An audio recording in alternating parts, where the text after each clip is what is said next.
ಶಿವಮೊಗ್ಗ ಶಿವಮೊಗ್ಗ ಜಿಲ್ಲೆಯ ಎಲ್ಲ ಹೈಕೋರ್ಟ್ ಕೇಸ್ಗಳನ್ನು ಮಂಗಳೂರಿನಲ್ಲೊಂದು ಪೀಠ ಮಾಡಿ ಅಲ್ಲಿಗೆ ವರ್ಗಾಯಿಸಬೇಕು ಅಂತಕ್ಕಂಥ ತೀರ್ಮಾನ ತೆಗೆದುಕೊಂಡಿದೆ. ಇನ್ನೆಲ್ಲ ಅದೇನಾದ್ರು ಆದರೆ ಇನ್ನು ಮುಂದೆ ಎಲ್ಲ ಶಿವಮೊಗ್ಗದ ಕೇಸುಗಳು ಹೈಕೋರ್ಟ್ ಪೀಠ ಮಂಗಳೂರಲ್ಲಿ ನಾವು ಹೋಗ್ಬೇಕಾಗತ್ತೆ.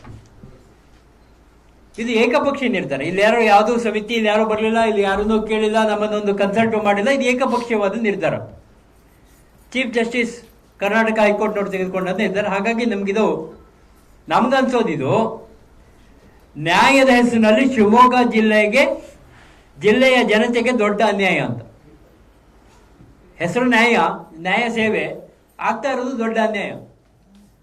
ಯಾವುದೇ ಕಾರಣಕ್ಕೆ ನಮ್ದು ಇವತ್ತು ಹಾಗಾಗಿ ನಾವಿವತ್ತು ಶಿವಮೊಗ್ಗ ನ್ಯಾಯವಾದಿಗಳಿಂದ ಹೋರಾಟ ಮಾಡ್ತಾ ಇದ್ದಾರೆ. ನಾವು ಅವ್ರಿಗೆ ಹೇಳಿದ್ವಿ, ನಿಮ್ಮ ಹೋರಾಟ ಆಗ್ಬಾರ್ದಿತ್ತು, ನಾಗರಿಕರ ಹೋರಾಟ ಆಗ್ಬೇಕಿತ್ತು, ಇಲ್ಲಿಯ ಕಕ್ಷಿದಾರರ ಹೋರಾಟ ಆಗ್ಬೇಕಿತ್ತು, ಜನರ ಹೋರಾಟ ಆಗ್ಬೇಕಿತ್ತು. ಇದು ಕೇವಲ ನಿಮ್ಮ ಸಮಸ್ಯೆ ಅಲ್ಲ, ಇದು ಎಲ್ಲ ಶಿವಮೊಗ್ಗ ಜಿಲ್ಲೆಯ ಸಮಸ್ಯೆ. ಹಾಗಾಗಿ ಪೀಠ ಆಗೋದಾದ್ರೆ ಶಿವಮೊಗ್ಗನೇ ಬೆಸ್ಟ್ ಪ್ರಿಫರೆನ್ಸ್ ಅಂತ ಅವರ ಹಲವಾರು ಸ್ಟ್ಯಾಟಿಸ್ಟಿಕಲ್ ಇನ್ಫಾರ್ಮೇಶನ್ ಅವ್ರೇನು ಕೊಟ್ಟಿದ್ದಾರೆ ಅದು ಸತ್ಯ ಇದೆ. ಹಾಗೆ ಯಾವುದೇ ಕಾರಣಕ್ಕೆ ಶಿವಮೊಗ್ಗ ಜಿಲ್ಲೆಯ ಕೇಸುಗಳನ್ನು ಮಂಗಳೂರಿಗೆ ವರ್ಗಾವಣೆ ಆಗಬಾರ್ದು. ಇದಕ್ಕೆ ಬಲವಾದ ಕಾರಣಗಳು. ನಮಗೆ ಮಂಗಳೂರು ಯಾವುದೇ ಕಾರಣಕ್ಕೆ ಕನ್ವೀನಿಯನ್ಸ್ ಇಲ್ಲ. ಇಲ್ಲಿಂದ ಒಂದು 5-6 ಗಂಟೆ ಜರ್ನಿ ಮಿನಿ ಬಸ್ಸಲ್ಲಿ ಹೋಗ್ಬೇಕು. ಮಿನಿ ಬಸ್ ಬಿಟ್ಟರೆ ಬೇರೆ ಯಾವುದಿಲ್ಲ, ಎಲ್ಲ ಕಾರ್ ಮಾಡ್ಕೊಂಡು ಹೋಗ್ಬೇಕು. ಜರ್ನಿ ಎಲ್ಲ ಗಾರ್ಡ್ ಸೆಕ್ಷನ್, ಇಟ್ಸ್ ನಾಟ್ ಕಂಫರ್ಟೇಬಲ್.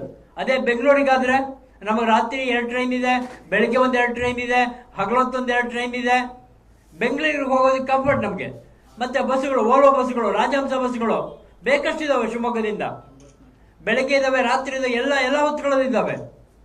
ಹಾಗೆ ಇವತ್ತು ಬೇಕು ಅಂತಂದ್ರೆ ಫ್ಲೈಟಲ್ಲಿ ಹೋಗ್ತಕ್ಕಂಥವ್ರಿಗೆ ಫ್ಲೈಟು ಇದೆ ಇವತ್ತು. ಶಿವಮೊಗ್ಗದಿಂದ ಬೆಂಗಳೂರು ಕನೆಕ್ಷನ್ ನಮಗೆ ಚೆನ್ನಾಗಿದೆ. ಇದಿಲ್ಲ ಮಂಗಳೂರಿಗೆ, ನಮಗೆ ತುಂಬ ಕಷ್ಟ ಆಗುತ್ತೆ.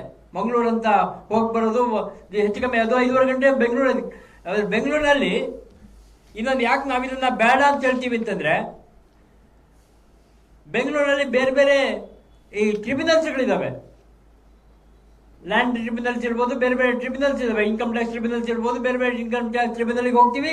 ನಾಲ್ಕೇ ಹೈಕೋರ್ಟ್ ಕೇಸ್ಗಳನ್ನ ಅಟೆಂಡ್ ಮಾಡ್ಕೊಂಡ್ ಬರ್ತೀವಿ ಹಲವಾರು ಜನ.